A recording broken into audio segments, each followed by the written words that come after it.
안녕하세요. 라프클레르 동물피부 클리닉 이태원 원장입니다. 오늘은 많은 분들이 궁금해하시고 아토피로 고생하는 많은 아이들이 투약하고 있는 아포켈과 사이드 포인트에 대해서 설명해 드리도록 하겠습니다. 그리고 추가적으로 최근에 국내에 출시된 씹어먹는 아포켈, 아포켈 추어블에 대해서도 설명해 드리려고 해요. 아포켈 사이드 포인트, 우리 보호자님들께서 너무나 잘 아시는 약물들인데요. 먼저 아포켈부터 설명해 드리도록 하겠습니다. 아포켈은 코로나 백신으로 유명한 파이자에서 2013년도에 동물약품 회사로 분사된 조에티스에서 2016년도에 출시한 약물인데요. 아포켈은 야누스 키나제 이니비토, 즉 가려움증에 대한 선택적 면역 억제제라고 정의할 수 있습니다. 세포 간 신호 전달 과정에 관여하는 단백질인 사이토카인은 소양감 유발과 염증 반응을 조절하는 역할을 하는데요. 사람도 동물도 아토피 발병에 관여하는 사이토카인의 작용을 억제하는 약이 최신의 트렌드이며 아포켈도 그러한 약 중에 하나로 소양감 및 염증 유발을 억제하는 기전을 가지고 있습니다. 이제 아포켈 효과에 대해서 말씀드리도록 하겠습니다. 아포켈은 출시 후 10년 동안 새로운 아토피 치료약으로서 우리 아이들의 피부 가려움증에 뚜렷한 효과가 있는 약으로서 아주 강력한 치료 옵션이 되어 왔는데요. 초기 논문상에서는 50% 이상 우리 아이들의 증상이 개선된 경우를 성공적으로 보았고, 저희가 실제 임상에서 진행을 해봤을 때 70%에서 80% 정도 임상 증상이 개선되는 것을 저희는 최소한의 성공 기준으로 보고 있습니다.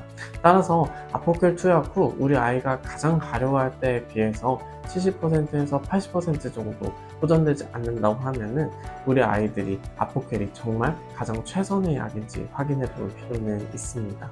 이렇듯 아포켈은 효과가 매우 뚜렷한 약물임에도 불구하고 효과가 떨어지는 아이들이 있는 만큼 꼭 강조하고 싶은 부분이 있는데요.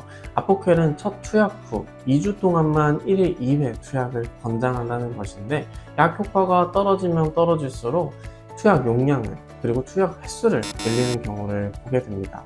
아포켈은 뚜렷한 효과만큼이나 부작용도 덜해서 더욱 좋은 약물인데요. 아포켈 출시 초반에 가장 대표적인 부작용은 모든 약물 투약 후 우리가 주의해야 하는 구토나 설사, 기력 저하 수준이었습니다. 그만큼 아포켈은 뛰어난 효과에 비해서 부작용이 덜했다는 그런 장점이 있었는데요.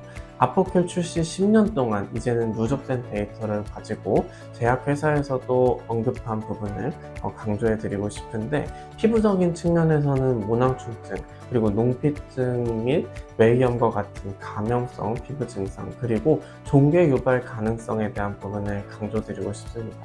장기적인 처방을 했을 때에는 이러한 부분들 유발될 수 있다는 것 우리가 꼭 명심하고 아이를 모니터링하면서 이 약을 얼마나 투약을 해야 되는 것인가에 대한 부분도 소유자와 판단할 필요가 있겠습니다. 방금 언급해드린 피부 관련 부작용 사례의 경우에는 면역과 관련된 부분이라는 점 우리가 눈여겨봐야 할 것 같고요. 내과적인 부분에서는 일부 간 수치 상승 혹은 고콜레스테롤 혈증과 같은 보고가 있어서 장기 복용하는 경우에는 1년에 한두 차례 정도는 혈액 검사가 반드시 필요할 것으로 추천을 드립니다. 개인적으로 제가 아포켈을 처방하는 환자들의 경우에 이러한 사례들을 쉽게 보기는 어렵지만 저희 병원에서도 주기적으로 체크를 하고 있는 편입니다. 마지막으로 최근에 출시된 씹어먹는 아포켈, 아포켈 추어블에 대해서 설명해 드리려고 하는데요.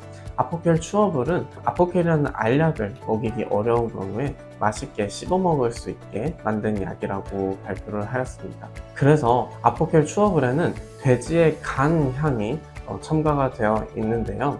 식이 알러지의 비중이 높은 경우에 돼지 혹은 돼지의 간과 같은 내장이 우리 아이들에게 알러지를 유발할 수 있기 때문에 아포켈 추어블을 처방하는 경우는 여러 가지로 신중할 필요가 있을 것으로 보입니다.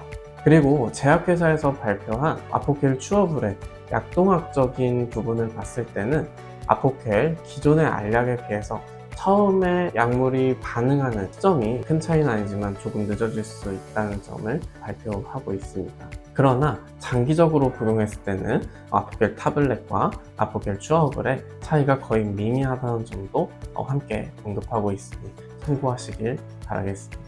오늘은 아포켈에 대해서 전반적인 효과, 부작용, 기전, 그리고 최근에 출시된 추어블까지 설명해 드렸는데요. 다음에는 사이드 포인트에 대해서 아주 자세하게 설명해 드리도록 하겠습니다. 감사합니다.